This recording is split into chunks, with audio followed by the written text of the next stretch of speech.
नमो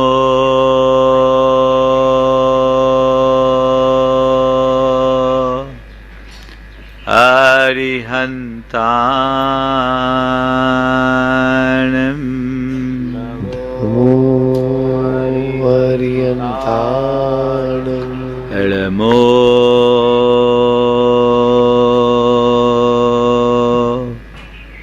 सिद्धाय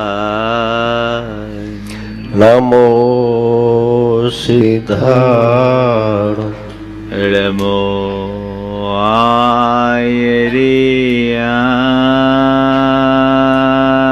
आयर्याणं नमो आयर्याणं नमो उवध्यायान नमो उवध्यायाय नमो लोये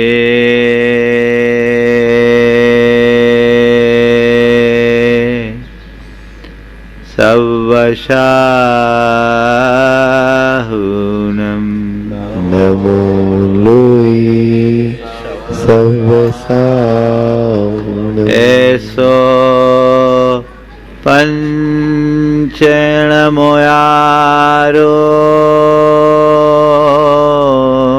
ऐसो पंच नमो यारो सवपाव कणाशिनो सब पाव कणासिनो मंगलालं च सवेसिं मंगलानं च सवेसिं पढ़ेमं हो मंगलम् परमं होई मंगलम्। जय बोलो देवादिदेव 1008 श्री भगवान महावीर स्वामी की जय। अहिंसा परमो धर्म की जय। परम पूज आचार्य गुरुवर श्री विद्यासागर जी महाराज की जय। हम सबके हृदय सम्राट वात्सल मूर्ति 108 श्रीमद महामुनि प्रमाण सागर जी महाराज की मुनि संघ की। एक बार एक जिज्ञासु सेठ ने किसी संत से पूछा, गुरुदेव, जीवन में धन पैसे का महत्व समझ में आता है,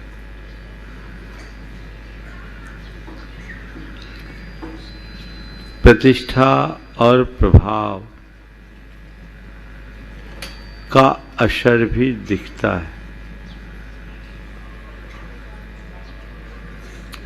स्वास्थ्य का लाभ भी दृष्टिगोचर होता है, लेकिन धर्म का कोई सीधा उपयोग नहीं दिखता। फिर भी सभी लोग आप जैसे संतगण धर्म की इतनी दुहाई क्यों देते हैं? जीवन में दौलत का असर दिखता है, शोहरत का प्रभाव दिखता है और सेहत का परिणाम दिखता है, लेकिन धर्म का कोई सीधा असर दिखता है? उसने कहा धर्म का कोई सीधा असर दिखाई नहीं पड़ता और फिर भी आप लोग धर्म की इतनी दुहाई क्यों देते हैं? संत मुस्कुराए और सामने खड़ी हवेली की तरफ इशारा करते हुए पूछे कि तुम्हें हवेली दिखाई पड़ रही है? बोले हाँ दिख रही। पूरी हवेली दिख रही है? बोले हाँ दिख रही। तो जितनी तुम्हें हवेली दिख रही है हवेली उतनी है? बोले हाँ, हवेली जितनी दिखाई पड़ रही उतनी है। संत ने मुस्कुरा करके पूछा, ये बता इसकी नींव कहाँ है? इसकी नींव कहाँ है? भौचक लगा, नींव तो दिखाई नहीं पड़ती। नींव कहाँ है? नींव तो दिखाई नहीं पड़ती। तो संत ने कहा, ये बता अगर इसकी नींव हटा दे तो हवेली दिखाई पड़ेगी क्या? नींव के अभाव में कुछ भी दिखाई नहीं पड़ेगी।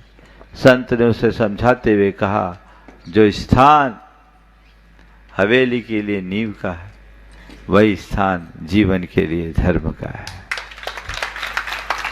किसी हवेली या मकान के एक एक कमरे का उपयोग दिखता है, उसके दिखाई पड़ने वाले एक एक अंश का औचित्य प्रतीत होता है। नींव दिखाई नहीं पड़ती, लेकिन नींव आधार है, उसके अभाव में कुछ भी नहीं टिक सकता। ऐसे ही धर्म का प्रत्यक्ष रूप से हमें भले प्रभाव न दिखे, लेकिन धर्म के अभाव में जीवन कुछ नहीं टिक नहीं सकता।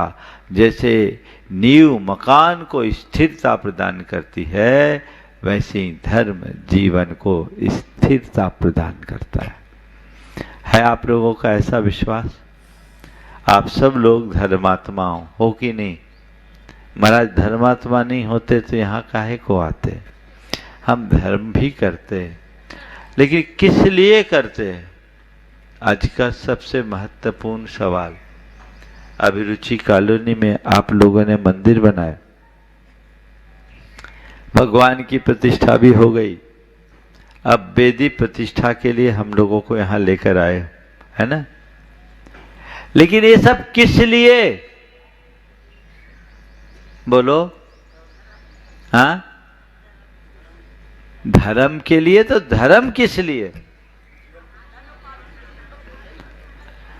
हाँ, एक बहन जी कह रही धनोपार्जन के लिए, है ना?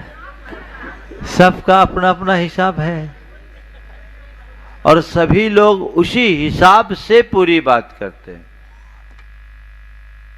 हम धर्म धारते हैं, धर्म करते हैं और धर्म के आंतरिक प्रयोजन को प्रायः भूल जाते हैं।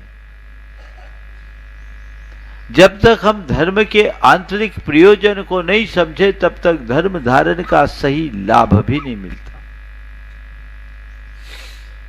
आज कुछ बातें मैं आप सबसे करना चाहता हूं। अभी मैंने कहा कि धर्म जीवन की स्थिरता के लिए जरूरी है। आपको कभी ऐसा महसूस हुआ कि मेरे जीवन के लिए धर्म जरूरी है?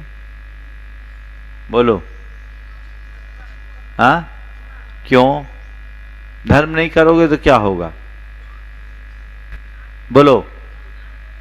हाँ, आत्मा का आता पता है? मैं क्या बोल रहा हूं? ऐसा कभी अंदर से प्रतीत हुआ कि धर्म मेरे जीवन के लिए जरूरी है? हुआ? हाँ महाराज, सुबह से मंदिर नहीं आते तो मन बेचैन हो जाता। हम तो जरूरी मानते और जरूरी नहीं माने होते तो अभिरुचि में मंदिर काय को बनाए होते, बाजू में तो मंदिर था। लेकिन क्यों जरूरी है? कभी ये सवाल है? मेरे लिए धर्म क्यों जरूरी है? नंबर 1। फिर नंबर 2, जो धर्म जरूरी है, जिसे मैं अपने लिए जरूरी मान करके अपना रहा हूं, वो धर्म है क्या? नंबर 3, जो धर्म है उसे मैं करूं तो कैसे करूं? और नंबर 4, कब करूं, कितना करूं? धर्म क्यों, धर्म क्या, धर्म कैसे और धर्म कब या कितना? ये 4 सवाल अपने अंतर्मन में उठाइए।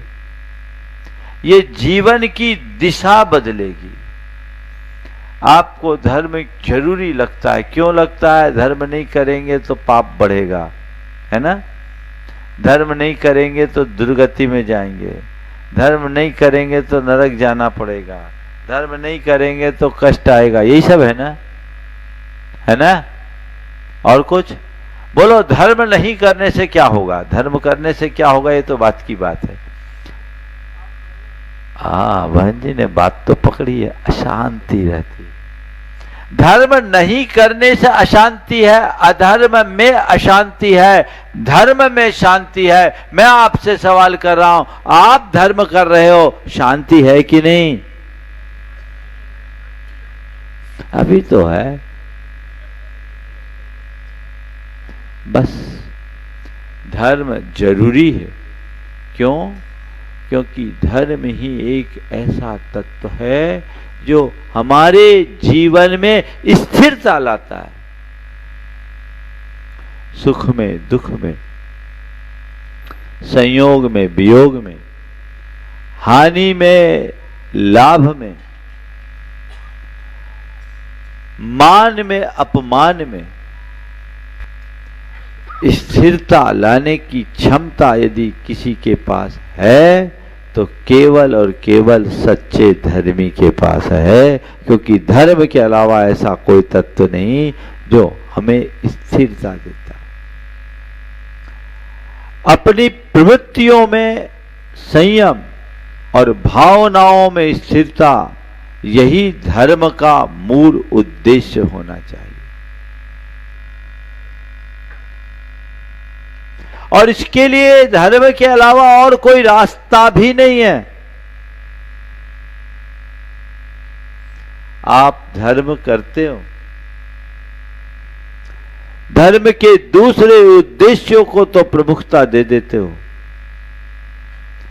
प्रायः धर्म के मूल उद्देश्य को लोग भूल जाते हैं। मेरे धर्म का मूल उद्देश्य क्या है, यह हमें समझना चाहिए। उस उद्देश्य को सामने रख करके हम चले कि मेरे अंदर संयम हो। संयम का तत्व जीवन की स्थिरता के लिए जरूरी है। देखो, आप गाड़ी चला रहे हो और होश आवाज खो दो तो क्या होगा? दुर्घटना होगी। आप अपने जीवन व्यवहार के किसी भी क्षेत्र में अगर अपना संयम खो दो तो क्या स्थिरता होगी? आप दुकान में बैठो, ग्राहक से दुर्व्यवहार करो, धंधा चलेगा? आप अपने दफ्तर में हो और दफ्तर में अपने कलीग के साथ या और लोगों के साथ असंयत व्यवहार करो, चलेगा? बोलो। तो जीवन कब चलेगा? जब जीवन में संयम होगा। और संयम कौन सिखाता है? संयम का पाठ केवल धर्म सिखाता है। जीवन में स्थिरता के लिए संयम जरूरी है और संयम ही धर्म है। एक बार की बात, एक परिवार मेरे पास आए और लोगों ने कहा कि महाराज जी, उनके साथ एक युवा था, बाहर से पढ़कर आया था। बोले महाराज जी, इसको कहिए थोड़ा ये धर्म करे। मैं उसकी तरफ देख, उसने कहा महाराज जी, अगर धर्म का वही रूप है जो मेरे मम्मी पापा करते हैं तो मुझे ऐसे धर्म से एलर्जी। उसके शब्द को सुनकर मैं थोड़ा चौंका। एलर्जी क्यों बोल रहा है? फिर भी मैंने कहा ठीक है भैया, हो सकता है तेरा अनुभव ऐसा होगा, लेकिन एक बात बता, तुझे धर्म से एलर्जी क्यों? बोले महाराज जी, मेरे मम्मी पापा सवेरे 5 बजे मंदिर के लिए निकलते हैं और 10 साढ़े 10 के पहले लौटते नहीं। पर आपको क्या बताऊं, लड़ते हुए मंदिर जाते हैं और झगड़ते हुए आते हैं। तो मुझे लगता है तो टाइम वेस्ट है। धर्म का मतलब क्या है? बोलो। हो सकता है आप लोगों में भी ऐसे हो एक आध उदाहरण।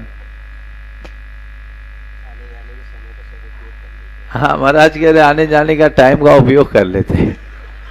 ये क्या है? उसे बोला महाराज जी, ऐसे धर्म से मुझे एलर्जी है। मैंने कहा हो सकता है तुम्हारे माता पिता ऐसे होंगे, लेकिन ये सब धर्म के कारण नहीं, ये अधर्म के कारण। मैंने उससे पूछा, ये बताओ तुम अपने बैड हैबिट से बचना चाहते हो? बचना चाहते हो। हमने कहा तुम अपने नेगेटिव इमोशंस पर कंट्रोल करना चाहते हो? बोले करना चाहते हो। हमने कहा यही तो धर्म है। धर्म है क्या? अपनी भावनाओं और प्रवृत्तियों में संयम रखना ही सबसे बड़ा धर्म है। उसने कहा महाराज, यदि धर्म का ऐसा कोई रूप है तो मुझे थोड़ा उसमें इंटरेस्ट है, मैं आपसे जानना चाहूंगा। हम लोग क्रियाओं के धर्म को तो प्रमुखता दे देते हैं,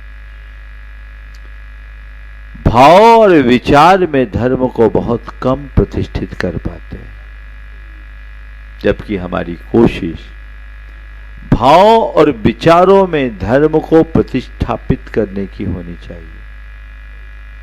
जब तक हम ऐसा करने में सफल नहीं होते, तब तक सच्चे अर्थों में हम अपने जीवन का उद्धार भी नहीं कर सकते। तो अपने भावों की तरफ हमारी दृष्टि होनी चाहिए। जीवन में स्थिरता के लिए धर्म चाहिए, और धर्म क्या है? तो भगवान ने कहा, धम्मो मंगल मुखितम अहिंसा संयमो तवो देवा भी तस् नमनसंति जस धम्मे सयामणो। तुम जो मंदिर में पूजा करते वो धर्म नहीं है, तुम जो दान धर्म करते वो धर्म नहीं है, तुम जो व्रत उपवास करते वही धर्म नहीं है, तुम जो स्वाध्याय सत्संग करते वही धर्म नहीं है।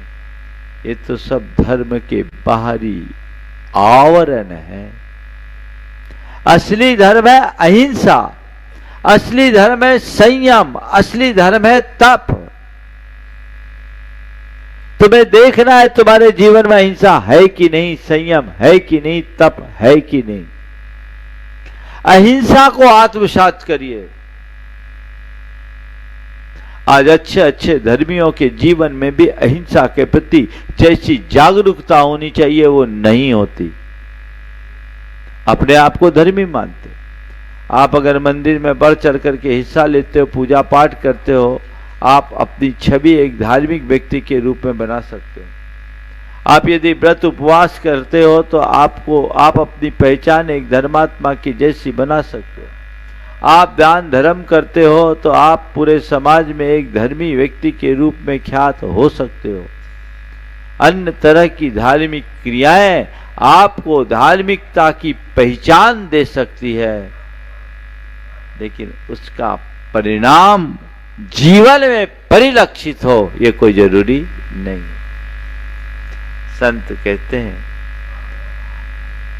तुम अपनी पहचान भर मत मानो, धार्मिक होने की पहचान भर मत बनाओ, धर्म के असली स्वरूप को पहचानने की कोशिश करो। उसके असली स्वरूप को पहचानो। मेरे जीवन में अहिंसा पलनी चाहिए। अपने मन से पूछिए, हम अहिंसा के प्रति कितने जागरूक हैं? जब कभी भी अहिंसा और हिंसा की बात होगी तो बस ये हमारा खान पान शाकाहारी है, हम अहिंसक हो गए। अच्छी बात है, अहिंसक व्यक्ति शाकाहारी होता है, पर केवल शाकाहारी बन जाने मात्र से आप अहिंसक हो गए ये भूल मत रखना। हमें ये समझना है कि हमारी स्थिति क्या है। हमारे जीवन से हिंसा दूर होनी चाहिए, और हिंसा मन के स्तर पर भी होती है, वचनों के स्तर पर भी होती है, और शरीर के स्तर पर भी होती है। शरीर के स्तर की हिंसा को छोड़ना बहुत ज्यादा कठिन नहीं है। आप लोग सब छोड़े हुए हो प्राय, हालांकि उसमें भी कई लोग अपने खान पान और पहनावों में प्रत्यक्ष हिंसा कर बैठते हैं। आपको चाहिए कि मेरी इस प्रवृत्ति में यदि कहीं भी हिंसा का समावेश हो रहा है तो मैं उसे छोड़ूं, उससे मुक्त हूं, उससे बाहर निकलूं, उससे बचने का प्रयास करूं। ये हमारी जिम्मेदारी होनी चाहिए। आप देखिए, आपके खाने पीने में कहाँ हिंसा है, आपके पहनावों में कहाँ हिंसा है, आपके सौंदर्य प्रसाधन में कहाँ हिंसा है। इससे बचने का प्रयास कीजिए। मैं ज़्यादा डिटेल में नहीं बोलूँगा, मुझे पूरी बात करनी, लेकिन आपको खुद देखना है कि जहाँ हिंसा है उससे मुझे बचना है, और हिंसा से आप तभी बच पाओगे जब आपके हृदय में संवेदना जगेगी, और संवेदना तभी जगेगी जब आप अन्य प्राणियों को अपने समान गिनोगे, सह अस्तित्व की भावना हृदय में जगेगी। हमें अपने प्राण दिखते हैं, औरों के प्राण नहीं दिख पाते।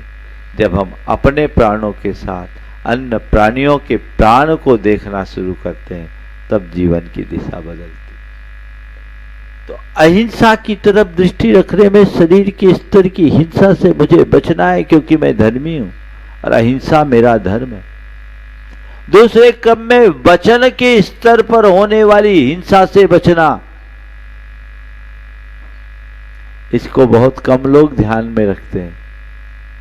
मुख से अपशब्दों का प्रयोग करना, गाली गलौज करना, किसी को जलील करना, किसी को अपमानित करने वाले शब्दों का प्रयोग करना, चाहे जिस पर किसी प्रकार की का आरोप लगा देना, किसी की मुखर आलोचना करना। बोलो, ये वाचिक हिंसा है कि नहीं? बोलो, हम कभी इसके प्रति जागरूक रहते हैं? मेरा धर्म हिंसा है, तो मेरे बचनों की हिंसा स्वीकार होगी क्या? बोलो। अब आप लोग बोलती सी बंद हो गई, क्या बात है? ये मुझे विचारना चाहिए ना। मैं धर्मी हूं तो मेरे पास धर्म होना चाहिए। देखिए, बड़ी विचित्रता है। एक कोई भिखारी आए सामने और उसका परिचय देते हुए कहा जाए ये बड़ा धनी है, तो सोचेगा ये मेरा मजाक उड़ा रहे है ना। क्यों? भिखारी ये फूटी कौड़ी नहीं, और उसको आप धनी बोल रहे हो तो मजाक ही है ना। और जिस आदमी के हृदय में धर्म ना हो और उसको धर्मी कहो तो सीना फूलता है। बोलो, तुम्हें अभी हम कह दे आप सब बड़े धर्मात्मा हो, अरे महाराज ने तो आज बहुत अच्छा प्रमाण पत्र दे दिया। पर भैया, अंदर धर्म हो तभी धर्मात्मा कहलाने का मजा है। अगर भीतर धर्म न हो तो धर्मात्मा कहलाने का अर्थ क्या है? क्या बोलो? नहीं है ना। तो मैं यदि अपने आप को धर्मी मानता हूं तो मुझे मेरे भीतर अपने धर्म को बचा के रखने की जरूरत है। तो मुझे जागरूकता रखनी है वाचिक स्थल पर धर्मी बने रहने के लिए। मुख से कभी अपशब्द नहीं बोले, कर्कश कठोर शब्द नहीं कहे, अप्रिय कटुक कठोर शब्द नहीं कोई मुख से कहा करे। ये हम अपेक्षा रखते कि हमसे कोई अप्रिय ना बोले, हमसे कोई कड़वा ना बोले, हमसे कोई कठोरता से ना बोले, ऐसा रखते हैं ना हम अपेक्षा। पर हम ये क्यों भूल जाते कि सामने वाला भी हमसे यही अपेक्षा रखता है? बोलो, ये क्यों भूल जाते हैं? जब तक मनुष्य वचनों से होने वाली हिंसा के प्रति जागरूक नहीं होगा, तब तक उसकी भाषा में संयम नहीं आ सकता।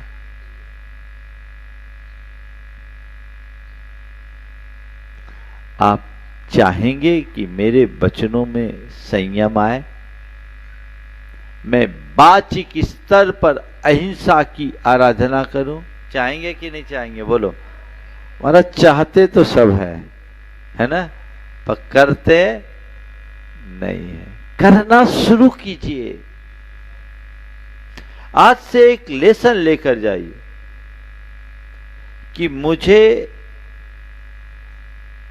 अहिंसा का पालन करना है, शरीर के स्तर पर, वचनों के स्तर पर और तीसरे क्रम में मन के स्तर पर, मन के स्तर पर हिंसा सबसे ज्यादा होती।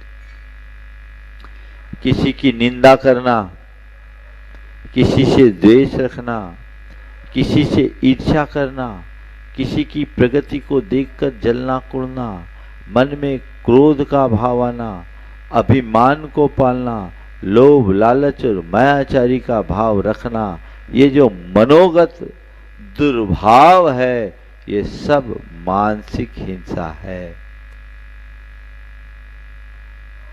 कभी लगता है यदि मैं किसी के प्रगति को नहीं सह पा रहा हूं, मेरे मन में जलन हो रही है, तो मैं हिंसा कर रहा हूं क्योंकि अंदर आग लग गई। सामने वाले की हिंसा नहीं, मैं खुद की हिंसा कर रहा हूं, अपना हनन मैं कर रहा हूं। कभी ऐसा ख्याल आता है किसी के प्रति भी मन की दुर्भावना हिंसा है।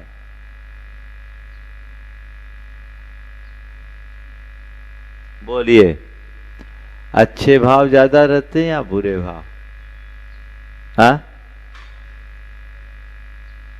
अगर आदमी के मन की पोल खोल लेना तो जिसको आप अपना मानते हो ना, वही सबसे बड़ा दुश्मन निकलेगा। हाँ? सबसे बड़ा दुश्मन वही निकलेगा। एक दूसरे के प्रति विचारधारा बड़े विकृत।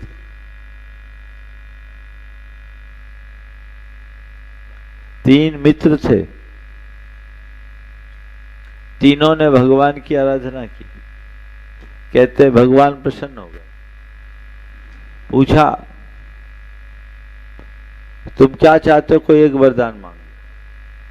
तो एक ने कहा वो दिख रहा है ना सामने वाला, ये मेरा नंबर 1 का दुश्मन, उसको रास्ते से अलग कर दो। दूसरे से पूछा तुम क्या चाहते हो? बोले वो दिख रहा है ना, वो मेरा नंबर 1 का दुश्मन है, उसको मेरे रास्ते से अलग कर दो। अब कहते भगवान तीसरे के पास गए। बोले बताओ तुम क्या चाहते हो? बोले मेरी कोई ज्यादा चाह नहीं है, मेरी कोई चाह नहीं है भगवान, आप तो उन दोनों की इच्छा पूरी कर दो। आप उन दोनों की इच्छा पूरी कर दो, मेरा काम हो गया।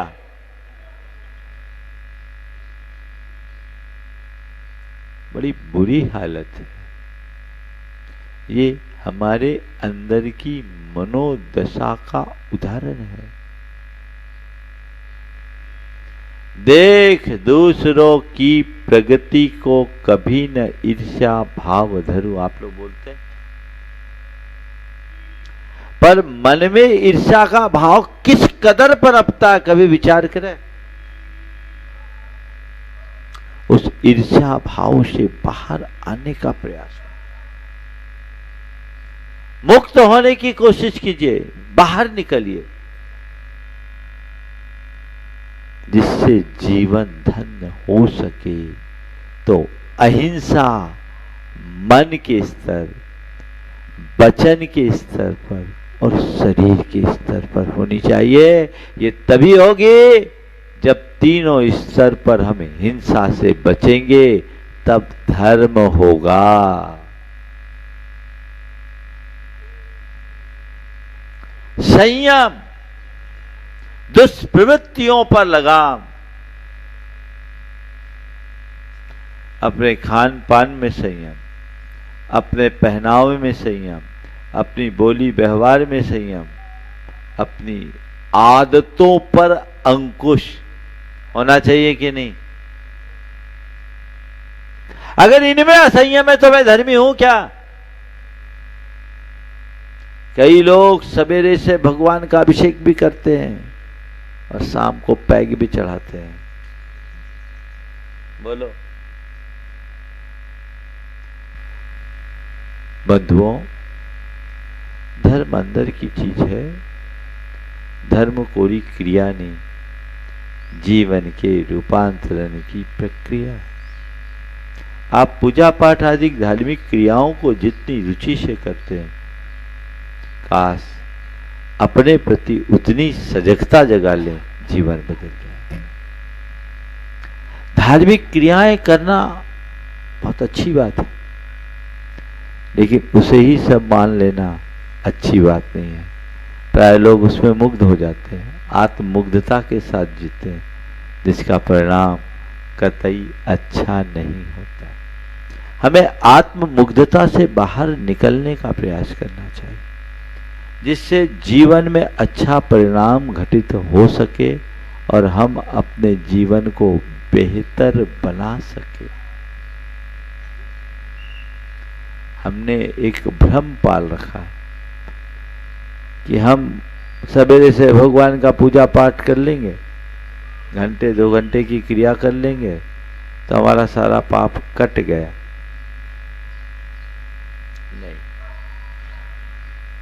इतने मात्र से पाप नहीं कटेगा, क्योंकि तुम थोड़े बहुत पाप काटोगे, बाहर निकलोगे तो न जाने कितना पाप ला दो।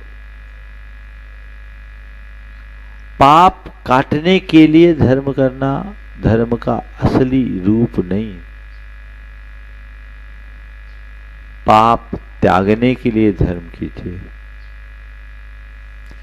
पाप से बचने के लिए धर्म कीजिए, पाप को छोड़ने के लिए धर्म कीजिए।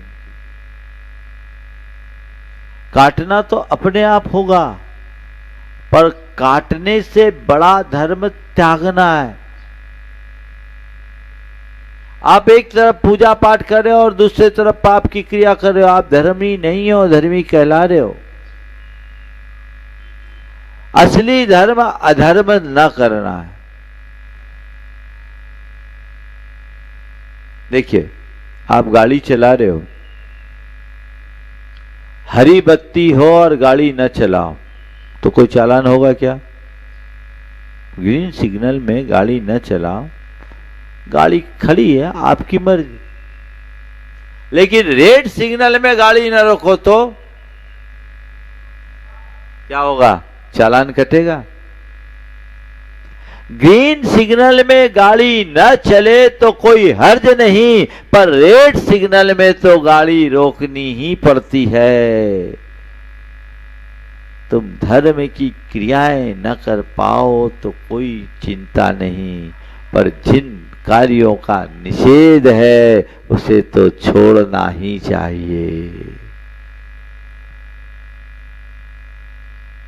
इतनी सी बात मन में बिठाल दो। देखो जीवन कितना चमत्कृत होता है, किस कदर सुधरता है, व्यापक बदलाव घटित हो सकता है। तो अहिंसामय जीवन हो, संयममय जीवन हो, तपमय जीवन हो, तब जीवन में धर्म होगा।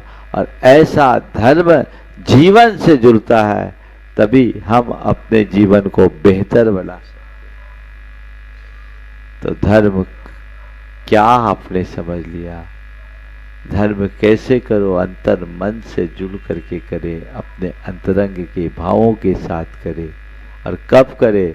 सवेरे सवेरे धर्म की क्रिया, धार्मिक क्रिया से अपने दिन की शुरुआत कीजिए और धर्म को अपनी सांसों में बसा लीजिए। 24 घंटे धर्म कीजिए, क्योंकि धर्म हमारे जीवन का अंतरंग तत्व है। आप क्रियाएं 24 घंटे नहीं कर सकते, लेकिन भावनाएं तो 24 घंटे रखना चाहिए।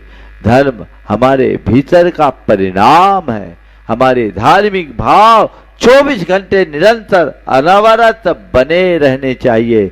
ये प्रयत्न हो तो हमारा जीवन धन्य होगा।